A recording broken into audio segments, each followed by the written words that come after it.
ఈరోజు బోనాల సందర్భంగా ఇక్కడ చాలామంది మహిళలు వచ్చి ఇక్కడ బండ మీద ముత్యాలమ్మ తల్లితోటి సెలబ్రేషన్ చేసుకోవడం జరుగుతుంది. ముఖ్యంగా రాష్ట్ర వ్యాప్తంగా మా అందరు మహిళలందరికీ బోనాల శుభాకాంక్షలు. మరి ముఖ్యంగా ఈరోజు తొర్రూరు టౌన్ మహిళలందరికీ కూడా ఈరోజు ఎంతో పెద్ద ఎత్తున ఇక్కడ ముత్యాలమ్మ తల్లికి బోనాలు పెట్టుకోవడం జరుగుతుంది. సో వాళ్ళందరూ కూడా ముత్యాలమ్మ తల్లిని మనందరినీ కూడా సుఖ సంతోషాలతోటి పసుకుంకాలతోటి పిల్ల పాపలతోటి క్షేమంగా ఉండాలి. మరి అదేవిధంగా రైతులు కూడా ఈరోజు ఇప్పుడు పంటలు వేసుకుంటున్నారు.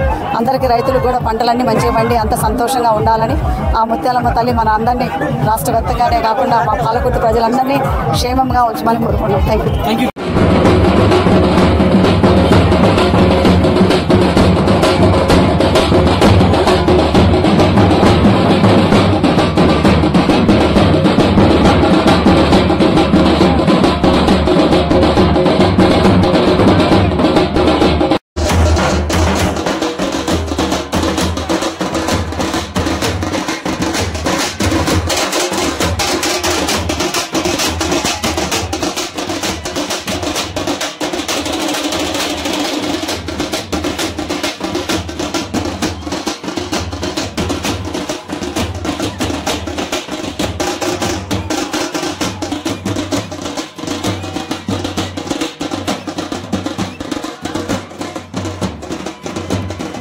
ప్రజలందరికీ శ్రీ ముత్యాలమ్మ తల్లి ప్రతి సంవత్సరం ప్రజల మొక్కులను నెరవేరుస్తుంది కాబట్టి ప్రతి సంవత్సరం ఆనవాయితీగా తల్లిని కొలుచుకుంటాం. ప్రతి సంవత్సరం బ్యాండ్ బాజాలతోటి రంగరంగ వైభవంగా ముత్యాలమ్మ తల్లికి బోనాలు చెల్లించుకుంటాము.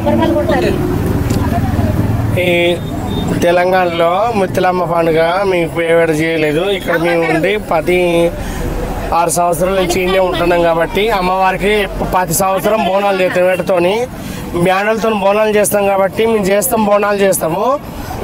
అండి ఈరోజు మేము తొర్రూరులో 7 సంవత్సరాల నుంచి నివసిస్తున్నాము. 7 సంవత్సరాల నుంచి కూడా మేము బోనాలు తీయడం జరుగుతుంది. ఇక్కడ సృజన నాయకమ్మ, దేవి నాయకమ్మ, మిగతా మేము పిల్లలు ఉన్నాము.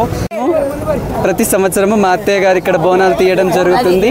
తొర్రూరు ప్రజలందరికీ కూడా సుఖశాంతులతోని పాడి పంటల ఎందున పాడి పంట అందరూ కూడా సుఖశాంతులతో ఉండాలని ఇక్కడ మేము బోనాలు సమర్పించడం జరుగుతుంది.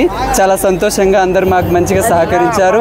ప్రభుత్వానికి కూడా అందరు చల్లగా ఉండాలి.